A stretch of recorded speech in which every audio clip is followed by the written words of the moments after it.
चलिए स्टार्ट करते हैं हमारा मोशन। ठीक है, मोशन आपका जो चैप्टर है एसएससी या फिर किसी भी कॉम्पिटिटिव एग्जाम के लिए बहुत ही इंपॉर्टेंट है।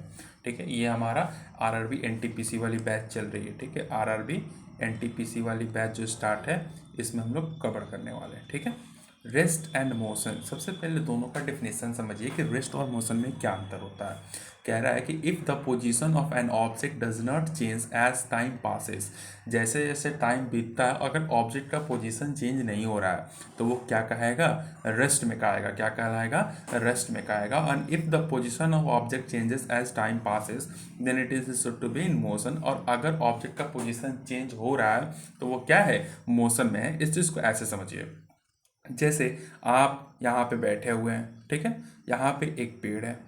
ठीक है, ये क्या है, एक पेड़ है। ठीक है, आप यहाँ पे बैठे हुए हैं अपना आराम से। ठीक है, और एक बंदा है। ठीक है, एक बंदा है जो भाग रहा है। ठीक है, रन कर रहा है।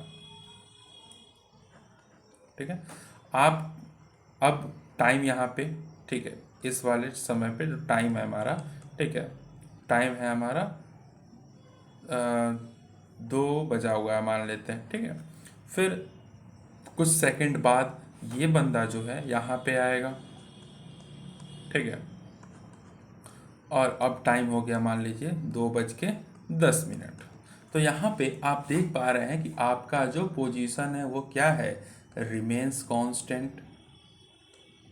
रिमेंस कांस्टेंट यानी आप एक जगह स्थिर हैं, बट आपका जो साथी है वो क्या कर रहा है, अपना पोजीशन चेंज कर रहा है। क्या कर रहा है, पोजीशन को क्या कर रहा है, चेंज कर रहा है। क्या कर रहा है, चेंज कर रहा है। इसका मतलब ये है कि ये किस में है, मोशन में है, और आप किस में है, रेस्ट में है। किस में है, रेस्ट में। चलिए समझ में आया होगा आई थिंक। चलिए नेक्स्ट हम बात करते हैं अपना, नेक्स्ट हम बात करते हैं अपना चल उसके बाद हम बात करते हैं, सेकंड लाइन हमारा लिखा हुआ है कि if an object, second line देखिए, if an object can be addressed with respect to one thing and motion with respect to some other thing at the same time the state of rest and motion are relative only. दोनों एक दूसरे से क्या होते हैं, जुड़े हुए होते हैं। ठीक, to locate the position of an object we have to choose some suitable reference point. देखिए रेफरेंस पॉइंट चूज करना पड़ता है हमें, तभी तो पता चलेगा। अच्छा आप इस केस में देख रहे हो, ठीक है, आप इस केस में देखो, लास्ट वाला जो हमारा केस था, इस वाले केस में देखो। ठीक है, हमारा जो पेड़ है ये क्या है, रेफरेंस पॉइंट है। क्या है, रेफरेंस पॉइंट है। इसके रिस्पेक्ट में हम देख रहे हैं कि हाँ भाई ये पेड़ तो, अब पेड़ तो चल नहीं सकता। ठीक है, तो ये क्या हमारा रेफरेंस पॉइंट है, और आप चल रहे हो, आपका आप रेस्ट में हो, आपका दोस्त चल रहा है, तो ये हमारा क्या है, ऑरिजिन है। क्या है, ऑरिजिन है। आया बात समझ में, रेफरेंस पॉइंट और ऑरिजिन क्या होता है। चल फिर आगे हम चलते हैं। ठीक है, आगे हम बात करते हैं अपने, तो हमारा टर्म आता है डिस्टेंस और डिस्प्लेसमेंट। क्या आता है, डिस्टेंस और डिस्प्लेसमेंट। अब डिस्टेंस और डिस्प्लेसमेंट क्या होता है, तो distance travelled by an object is the length of actual path covered by the during motion, it is called scalar. ये the actual path covered by an object, यानी जो एक्चुअल पाथ, अब जैसे देखो इस फिगर में आप समझिएगा। ठीक है, इस फिगर से समझने की कोशिश कीजिएगा। ठीक है, ये वाली फिगर देखिए। ठीक है, अब इस फिगर से आप क्या समझ पा रहे हैं। ठीक है, इस फिगर से आप देख पा रहे हैं कि एक ऑब्जेक्ट को ए से, ठीक है, जी तक जाना है। ठीक है, तो उसके पास दो रास्ते हैं, या वो तो ये वाले रास्ते फॉलो करके जाए या तो ये वाले रास्ते फॉलो करके जाए। तो जब वो लॉन्गेस्ट पाथ लेगा तो उसे हम क्या कहते हैं, डिस्टेंस कहते हैं। क्या कहते हैं, डिस्टेंस। और जब ये वाली पाथ लेगा तो उसे हम क्या कहेंगे, डिस्प्लेसमेंट कहेंगे। क्या कहेंगे, डिस्प्लेसमेंट कहेंगे। आया बात समझ में। जैसे मान लो कि आप इस केस को ऐसे भी समझ सकते हैं। ठीक है, आप जैसे देखो, आपको आपको ए से, ठीक है, बी तक जाना है, तो आप या तो डायरेक्ट सीधे चले जाओ या फिर ऐसे ऐसे ऐसे ऐसे ऐसे घूम के जाओ। ठीक है, तो ये वाली जो रास्ता होगी आपकी, ये क्या कहेगी, डिस्टेंस। या क्या कहलाएगा, डिस्टेंस। ठीक है, और ये जो सबसे छोटा वाला होगा ये क्या कहेगा, डिस्प्लेसमेंट। क्या कहलाएगा, डिस्प्लेसमेंट। याद रखिएगा, हर डिस्प्लेसमेंट डिस्टेंस होता है, बट हर एक डिस्टेंस डिस्प्लेसमेंट नहीं हो सकता। ठीक है, और एक और चीज़ याद रखिएगा, कभी भी डिस्टेंस जो होता है ना, डिस्टेंस जो होता है वो बड़ा होता है या फिर बराबर होता है किसके, डिस्प्लेसमेंट के, किसके, डिस्प्लेसमेंट के। ठीक है, ये चीज़ें याद रखिएगा कि कभी भी डिस्टेंस किसके बड़ा होता है, डिस्प्लेसमेंट से बड़ा होता है या फिर बराबर होता है। आया बात समझ में? चलिए नेक्स्ट टॉपिक पे हम लोग चलते हैं। तो यहाँ पे हम लोग बात कर रहे थे अपने डिस्टेंस और डिस्प्लेसमेंट के बारे में। ठीक है, जूम आउट करते हैं थोड़ा सा। यहाँ पे लिखा हुआ आपके, ठीक है, कि देखिए यहाँ पे, एक मिनट मैं दिखाता हूँ, सॉरी, यहाँ पे लिखा हुआ है डिस्टेंस, डिस्प्लेसमेंट, एक्चुअल पाथ। ठीक है, the distance travelled by an object is the motion can never be zero और नेगेटिव। अभी हमने बताया कि डिस्टेंस एक ऐसा चीज है जो कि कभी जीरो नहीं हो सकता और ना ही कभी निगेटिव हो सकता है। ठीक है, अब मान लो कि यहाँ तुम चलोगे तो तुम यहाँ से ऐसे ऐसे ऐसे ऐसे ऐसे ऐसे जाओगे। ठीक है, तो कुछ ना कुछ डिस्टेंस ट्रेवल किए, फिर तुम आओगे। तो मान लो कि अगर तुम 40 मीटर गए, 40 मीटर गए, तो फिर 40 मीटर तुम आए ना, तो टोटल कितना हो गया, 80 मीटर हो गया। तो डिस्टेंस कभी भी जीरो नहीं हो सकता और ना ही कभी क्या हो सकता है, निगेटिव हो सकता है। The displacement of an object can be positive, zero और negative, never can the distance travel less than the displacement. अभी जो हमने बताया कि डिस्टेंस जो होता है, ठीक है, इस चीज़ को ऐसे समझिए आप। ठीक है, डिस्टेंस जो होता है वो हमेशा किससे बड़ा होता है, डिस्प्लेसमेंट से बड़ा होता है। डिस्टेंस जो होता है वो हमेशा बड़ा होगा या फिर बराबर होगा किसके, डिस्प्लेसमेंट से। कभी भी छोटा नहीं हो सकता। अगर छोटा होगा तो वो क्या कहलाएगा, डिस्प्लेसमेंट कहलाएगा। ठीक है, अब मान लो कि हमें एक पॉइंट से, ए पॉइंट से कहाँ जाना है, बी पॉइंट पे जाना है। हम गए यहाँ से तो हमने कुछ ना कुछ डिस्प्लेसमेंट ट्रेवल किया और डिस्टेंस ट्रेवल किया।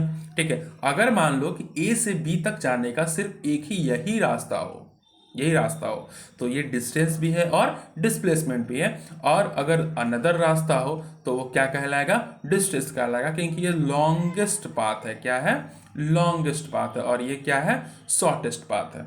ठीक है, आया इतना समझ में? अब चलिए, अब इसी में एक चीज को समझिए। ठीक है, कि अब मान लेते हैं हम, ठीक है, इसको इरेज कर देते हैं, हाँ, इसको इरेज कर देते हैं। ठीक है, अब मान लेते हैं कि हमारा ए से बी तक गया कोई। ठीक है, तो मान लो कि 40 मीटर का डिस्टेंस ट्रेवल किया, तो 40 मीटर क्या होगा, हमारा डिस्प्लेसमेंट होगा।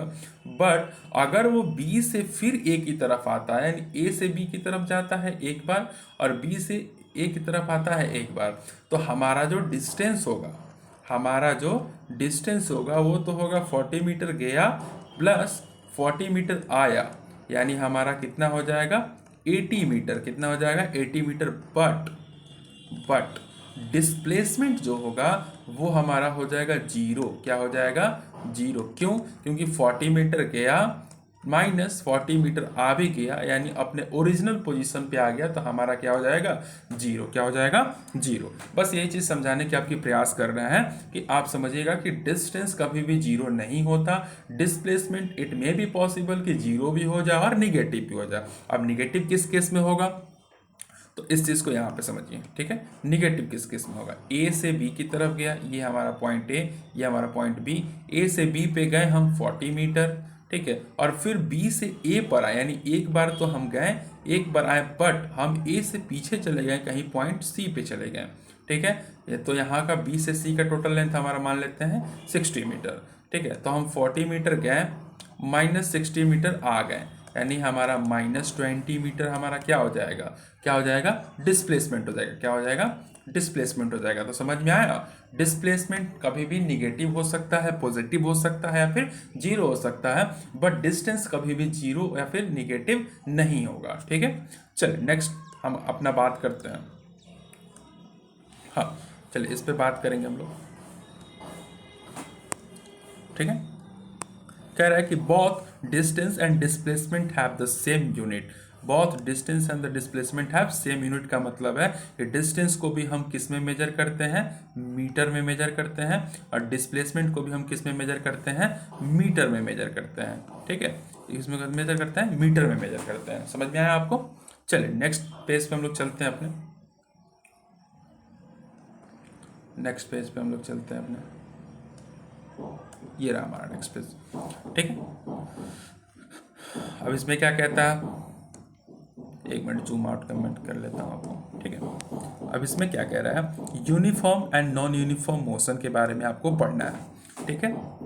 यूनिफॉर्म मोशन क्या होता है और नॉन यूनिफॉर्म मोशन क्या होता है, ध्यान से समझिए, ठीक है। यूनिफॉर्म और नॉन यूनिफॉर्म मोशन क्या होता है, मोशन को हमने दो पार्ट्स में बांटा, एक यूनिफॉर्म एक हमारा non uniform. An object is said to be uniform motion if it travels equal distance in equal interval of time, however small interval में भी। कह रहा है कि अगर कोई object equal interval of time में इक्वल डिस्टेंस को ट्रेवल करता है तो वो क्या कहेगा, यूनिफॉर्म मोशन में। आप इस चीज को ऐसे समझिए, ठीक है। ये एक हमारा क्या है, ऑब्जेक्ट है, कुछ भी मान लेते हैं, थोड़ा ड्राइंग मेरा खराब है, ठीक है। अब इसको जाना है इधर, ठीक है।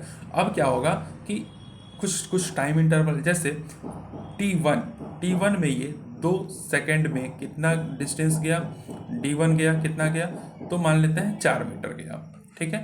फिर T2 यानी सेकंड टाइम में 2 सेकंड ही लगा और ये डिस्टेंस कितना ट्रेवल किया, 4 मीटर ट्रेवल किया D2। फिर T3 में 2 सेकंड में ही ये कितना डिस्टेंस ट्रेवल किया, D3 कितना किया हमारा, 4 मीटर किया। अब यहाँ पे देख पा रहे हो, यहाँ पे एक मिनट में आपको दिखाता हूँ, ठीक है।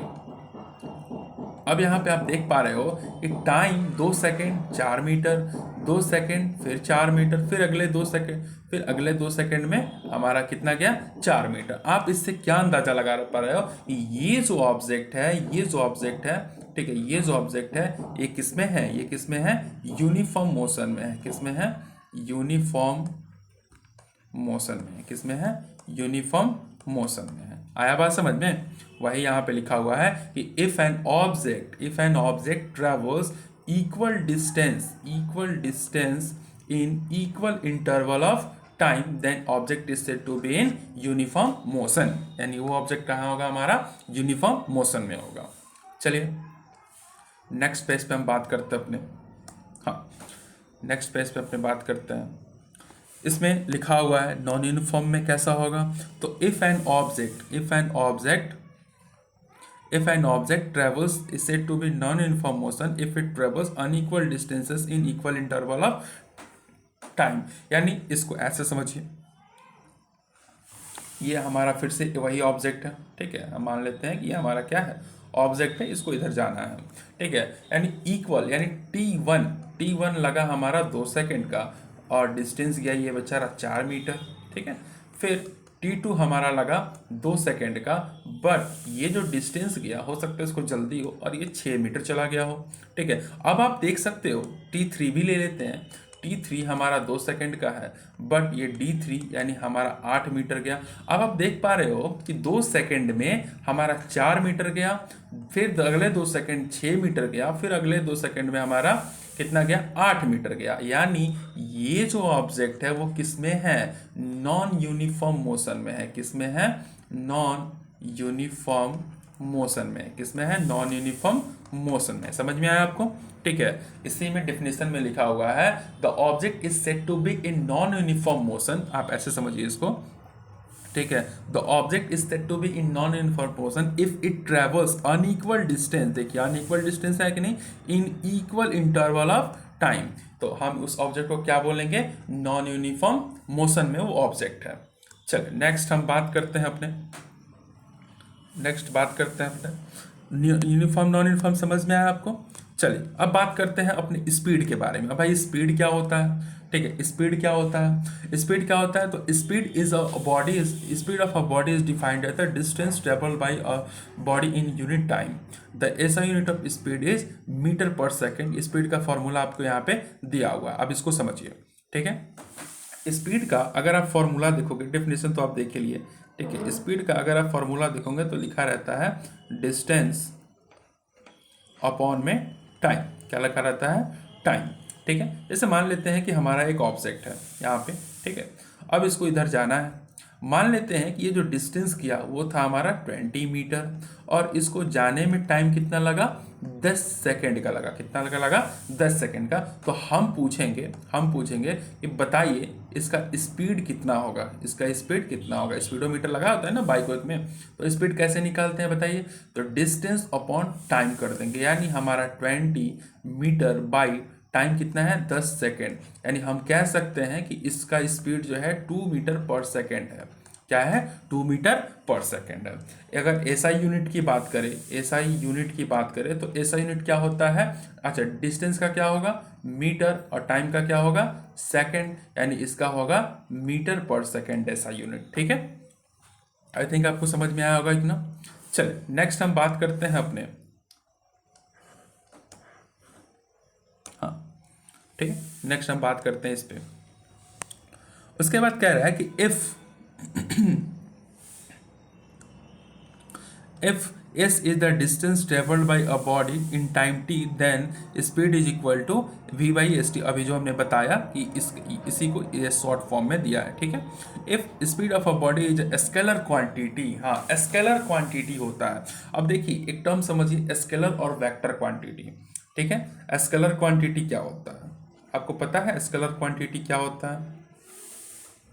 अगर नहीं पता तो समझ लीजिए कि स्केलर क्वांटिटी होता क्या है। वैसे quantity, the physical quantity, the physical quantity which has only magnitude. Magnitude का मतलब क्या होता है पता है आपको? मैग्नीट्यूड का मतलब क्या होता है? मैग्नीट्यूड का मतलब होता है वैल्यू। क्या होता है? वैल्यू। यानी वैसी फिजिकल क्वांटिटी जिसमें सिर्फ और सिर्फ क्या दिया हो, वैल्यू दिया हो, उसे हम क्या कहते हैं? स्केलर क्वांटिटी कहते हैं। क्या कहते हैं? स्केलर क्वांटिटी कहते हैं। तो हमारा जो स्पीड है, स्पीड, अब भाई स्पीड में तो डायरेक्शन दिया नहीं होगा, हमें थोड़े पता है कि बाइक इस डायरेक्शन में जा रही है कि इस डायरेक्शन में जा रही है कि डाउनवर्ड जा रही है फिर लेफ्ट में जा रही है, नहीं ना पता है। तो हमारा स्पीड में सिर्फ और सिर्फ वैल्यू दिया होता है, इसलिए स्पीड कैसा क्वांटिटी होता है? स्केलर क्वांटिटी होता है। कैसा होता है? स्केलर क्वांटिटी होता है। उसके बाद आता है हमारा वेक्टर क्वांटिटी। अब भाई वेक्टर क्वांटिटी क्या होता है? ठीक है, वेक्टर क्वांटिटी क्या होता है, एक मिनट आपको बता दें। हाँ, वेक्टर क्वांटिटी क्या होता है? तो vector quantity the physical quantity, the physical, sorry फिज लगा दें यहाँ पे, हाँ the physical quantity which has both,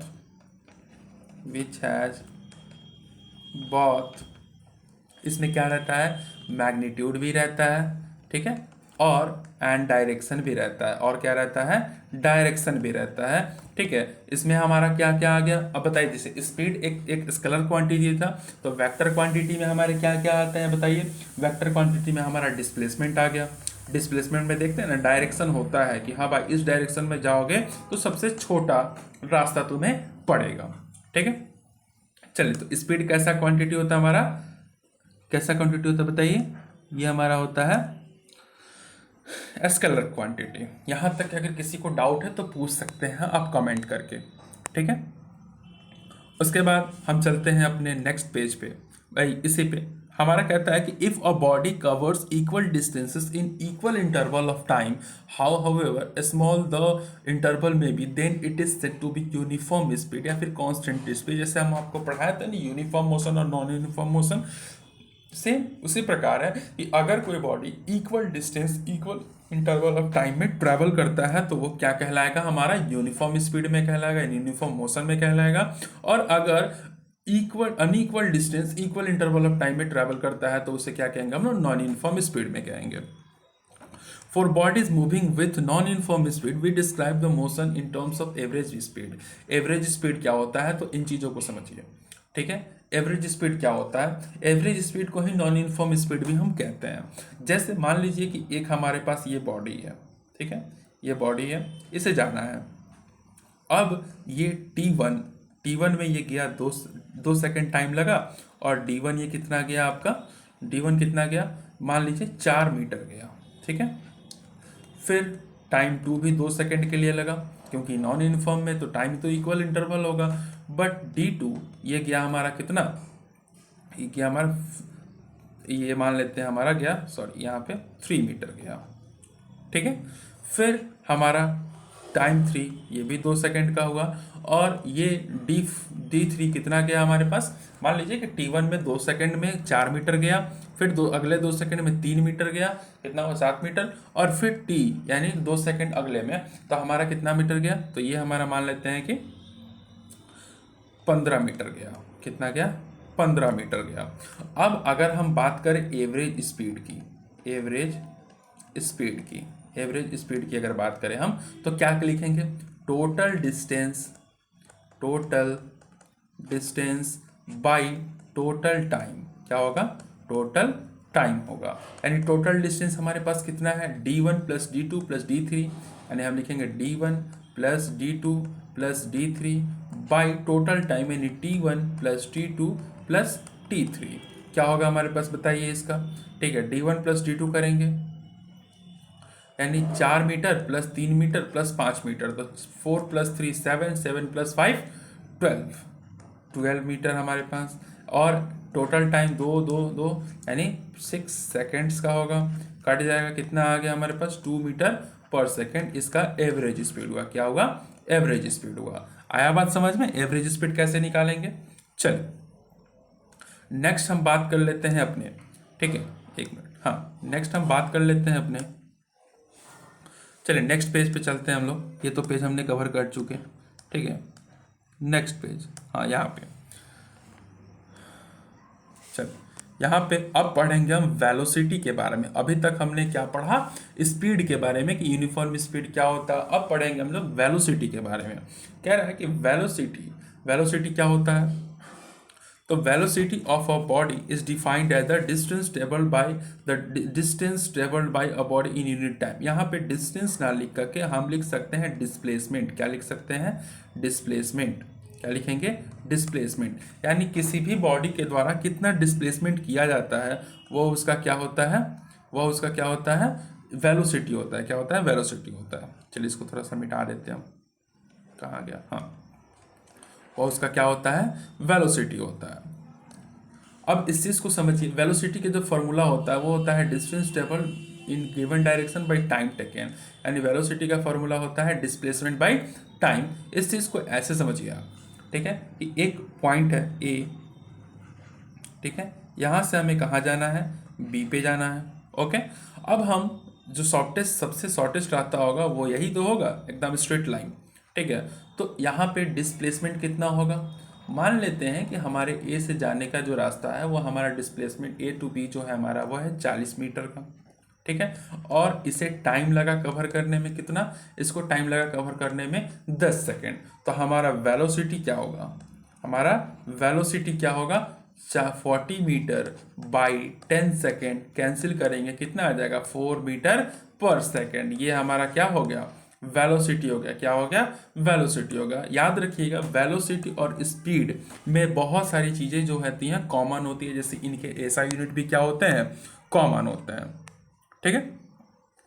चलिए कह रहा है कि velocity of a body is a vector quantity. Vector quantity इसलिए होता है क्योंकि डिस्प्लेसमेंट आ गया, और डिस्प्लेसमेंट तो आपको पता ही है, डिस्प्लेसमेंट क्या होता है, वेक्टर क्वांटिटी होता है। फिर कह रहा है कि a body is said to be moving with uniform velocity and constant velocity if it travels along straight line covering equal distance in equal interval of time. हमने बोला था कि स्पीड और वेलोसिटी में कोई डिफरेंस नहीं होता, बेसिकली फॉर्मूलाज में डिफरेंस आते हैं। स्पीड का जो फॉर्मूला होता है उसमें ऊपर क्या रहता है, डिस्टेंस, इसमें क्या है, डिस्प्लेसमेंट, बाकी सब वही है, ठीक है। Initial velocity plus final average velocity कैसे निकालते हैं, initial velocity plus final velocity करके हम एवरेज वेलोसिटी क्या करते हैं, फाइंड आउट करते हैं, ठीक है। यहाँ तक किसी को भी कोई दिक्कत, यू से क्या होता है, इनिशियल वेलोसिटी, क्या होता है, इनिशियल वेलोसिटी, और v का मतलब क्या होता है, फाइनल वेलोसिटी, ठीक है, फाइनल वेलोसिटी होता है। यहाँ तक अगर आपको डाउट है तो पूछिए, ठीक है, कमेंट कर सकते हैं आप, ठीक है। चलिए नेक्स्ट हम पेज पे चलते हैं अपने, एक मिनट,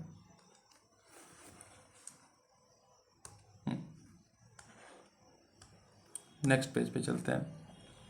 एसेलरेशन। अब भाई एसेलरेशन क्या होता है, समझने वाली टॉपिक है, एसेलरेशन क्या होता है, ठीक है। एसेलरेशन क्या होता है बताइए कोई, अगर आपको पता है कमेंट करके, तो एसेलरेशन क्या होता है। एसेलरेशन का मतलब होता है, acceleration of a body is defined as the rate of change of velocity with time. यानी एसेलरेशन का फॉर्मूला होता है change in velocity by time, यानी final velocity minus initial velocity by time taken. अब इस चीज़ को ऐसे समझिए, मान लीजिए कि कोई हमारे पास ऑब्जेक्ट है, ठीक है, तो हम गए और उसको किक मार के क्या कर दिए, यहाँ पे कर दिए। तो इनिशियल वेलोसिटी इसका कुछ ना कुछ होगा, फिर फाइनल वेलोसिटी कुछ ना कुछ होगा, और यहाँ से यहाँ तक आने में हमारा टाइम भी तो लगा होगा। तो इस बॉडी का एक्सेलरेशन कितना होगा, final velocity minus initial velocity by time. यही हमारा क्या होता है, एक्सेलरेशन होता है। क्या होता है, एक्सेलरेशन होता है। आया बात समझ में। चलिए अब इसी चीज़ को हम यहाँ पे पढ़ेंगे, ठीक है, कि एक्सेलरेशन क्या होता है हमारा, final velocity minus initial velocity by, एक मिनट, हाँ, final velocity by initial velocity by time. आया समझ में आपको, ठीक है। चलिए कह रहा है कि acceleration is a vector quantity, एक वेक्टर क्वांटिटी होता है, और इसका ऐसा यूनिट क्या होता है, इसका ऐसा यूनिट क्या होता है, मीटर पर सेकेंड स्क्वायर। क्या होता है, मीटर पर सेकेंड स्क्वायर, ठीक है। If a velocity of a body decree increases and the acceleration positive, if the velocity of body decreases the acceleration भी निगेटिव। कह रहा है कि अगर किसी बॉडी का वेलोसिटी बढ़ेगा तो वो वेलोसिटी क्या होगा, इंक्रीज करेगा तो एक्सेलरेशन क्या होगा, पॉजिटिव होगा। अगर डिक्रीज करेगा तो क्या होगा, निगेटिव होगा। ये तो आप खुद ही जान सकते हैं। और निगेटिव एक्सेलरेशन को हम लोग क्या बोलते हैं, रिटार्डेशन। क्या बोलते हैं, रिटार्डेशन, ठीक है। चलिए अब हम बात कर लेते हैं अपने और कुछ टॉपिक्स के बारे में। जैसे यहाँ पे आपको दिया है कि if acceleration occurs in a direction of velocity then it is taken as the positive और negative when it is opposite direction of velocity. अगर वेलोसिटी के डायरेक्शन में है तो एक्सेलरेशन पॉजिटिव होगा, अगर नहीं है तो निगेटिव होगा। अ बॉडी, यहाँ पे देखिए, a body is said to be possess uniform acceleration if it travels in a straight line and its velocity increases और decreases with equal amount of equal interval of time. Uniform acceleration का मतलब होता है कि अगर किसी body का velocity, अगर किसी बॉडी का velocity equally interval of time में, यानी हर एक 2 सेकंड, 4 सेकंड, 10 सेकंड में चेंज हो रहा है, तो हम उसे क्या कहेंगे कि वो यूनिफॉर्म एक्सेलरेशन में है, या तो बढ़ रहा है या फिर घट रहा है, ठीक है। चलिए अब हम नेक्स्ट अपने बात कर लेते हैं डिस्टेंस टाइम ग्राफ के बारे में, ठीक है। डिस्टेंस टाइम ग्राफ के बारे में, डिस्टेंस टाइम ग्राफ से आप क्या समझते हैं, ठीक है। तो distance time graph of a body with moving uniform speed straight line. यह हमेशा कैसा होता है, स्ट्रेट लाइन होता है अगर यूनिफॉर्म स्पीड में है बॉडी तो, ठीक है। यहाँ पे आप देख सकते हैं कि डिस्टेंस दिए गए हैं वाई एक्सिस पे, ये हमारा एक्स एक्सिस जिस पे हम टाइम लिया है, और हमें एक लाइन मिल रहा है जो कि बिल्कुल की क्या है, एक स्ट्रेट लाइन है। तो आप हमेशा याद रखिएगा the distance time graph of body, moving body uniform straight line. अगर कोई बॉडी यूनिफॉर्म स्पीड से मूव कर रहा है तो वो कहाँ जाएगा, स्ट्रेट लाइन उसका ग्राफ जाएगा, ठीक है। चलिए speed of a body can be optained from the slope of the distance time graph. इस स्लोप से हम निकाल सकते हैं कि हमारा स्पीड कितना है, क्योंकि आपको भी पता है कि स्पीड का फॉर्मूला क्या होता है, स्पीड का फॉर्मूला क्या होता है, डिस्टेंस अपॉन में कितना होता है, टाइम होता है, टाइम होता है ना। आप देखो डिस्टेंस दिया हुआ है, टाइम दिया हुआ है, तो आप इस स्लोप से क्या निकाल सकते हैं, स्पीड निकाल सकते हैं। क्या निकाल सकते हैं, स्पीड निकाल सकते हैं। चलिए यहाँ पे हम लोग चलते हैं, ठीक है। वही यहाँ पे सारी चीज़ें दिए हुए हैं, वेलोसिटी टाइम ग्राफ भी दिया हुआ है, स्पीड टाइम ग्राफ भी दिया हुआ है, ठीक है। चलिए थोड़ा सा जूम आउट कर लेते हैं हम इसे, ठीक है। यहाँ पे दिया हुआ है डिस्टेंस टाइम ग्राफ, फिर नॉन यूनिफॉर्म मोशन का वेलोसिटी टाइम ग्राफ भी दिया हुआ है कि यूनिफॉर्म वेलोसिटी में लाइन कैसा आता है हमारा, एकदम लीनियर आता है। The velocity time graph of a moving body uniform velocity straight line to parallel to the line axis. X axis का क्या होता है, बिल्कुल ही पैरेलल होता है, ठीक है। आप इसे नोट डाउन कर लीजिएगा कॉपी में, नोट्स के काम आएंगे, ठीक है।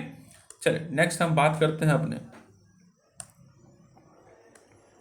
हाँ ये, हाँ यहाँ पे ग्राफ्स कुछ दिए हैं, आप इसे नोट डाउन करते जाइएगा।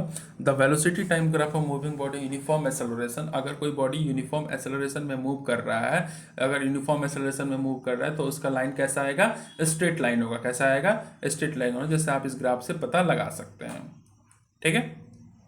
चलिए फिर हम आगे चलते हैं, एक मिनट, हाँ आगे चलते हैं। यहाँ पे कुछ फॉर्मूलाज दिए हुए हैं, ठीक है। चलिए लास्ट हमारा जो पेज है 19 नंबर, वहाँ पे क्या बताया गया है, तो वहाँ पे बताया गया है कि, एक मिनट मैं जूम आउट कर लेता हूँ थोड़ा सा, जूम आउट कर लेता हूँ। इक्वेशंस ऑफ मोशन क्या बताए गए हैं, इक्वेशंस ऑफ मोशन बताए गए हैं। ठीक है, मोशन के 3 इक्वेशन होते हैं, ये पहला होता है हमारे पास, ये दूसरा होता है और ये हमारा क्या होता है, तीसरा होता है। पहला है v equal to U plus A T, v equal to U plus A T. यहाँ पे v क्या है, यहाँ पे v क्या है बताइए, v यहाँ पे क्या है, u देखो यहाँ पे लिखा हुआ है, एक मिनट मैं आपको जूम आउट करके दिखाता हूँ। ठीक है, u यहाँ पे लिखा हुआ है कि where u is initial velocity, U क्या है, इनिशियल वेलोसिटी है। फिर ए क्या है, एक्सेलरेशन है, यूनिफॉर्म एक्सेलरेशन है। टी क्या है, टाइम है। वी क्या है, फाइनल वेलोसिटी। और एस यहाँ पे स्पीड नहीं है, एस यहाँ पे क्या है, डिस्टेंस है। क्या है, डिस्टेंस है। तो ये तीनों इक्वेशंस आप ध्यान में रखिएगा। ठीक है, ये तीनों इक्वेशंस आप ध्यान में रखिएगा। ठीक है, एक है हमारे पास S equal to U T plus half A T square, एक है हमारे पास B square minus U square equal to 2s। I think आपको समझ में आया होगा। चलिए देखिए, अब हम एक चीज़ आपको समझाते हैं कि ये जो हमने कवर किया, ये मोशन का पार्ट 1 था। ये क्या था, पार्ट 1 था मोशन का। ठीक है, ये पार्ट 1 था किसका, मोशन का। ठीक है, अभी हम मैंने पेन टैबलेट ले लिया है। ठीक है, इसीलिए आसानी से लिख पा रहा हूँ। ठीक है, आई थिंक आपको समझ में आया होगा। ठीक है, अब नेक्स्ट वीडियो में हम मोशन के नेक्स्ट वीडियो में जो हमारा आएगा उसमें हम करेंगे न्यूटन्स लॉज ऑफ मोशन। ठीक है, उसमें फर्स्ट लॉ, सेकंड लॉ और थर्ड लॉ को क्या करेंगे, कवर करेंगे। ठीक है, उसके बाद हमारा मोशन चैप्टर खत्म होगा। फिर हमारा जो नेक्स्ट चैप्टर होगा फ्रिक्शन। क्या होगा, फ्रिक्शन। क्या होगा, फ्रिक्शन। ठीक है, आई थिंक आपको समझ में आया होगा। चलिए आज के लिए इतना ही, मिलते हैं हम लोग नेक्स्ट वीडियो में। तब तक के लिए जय हिंद, जय।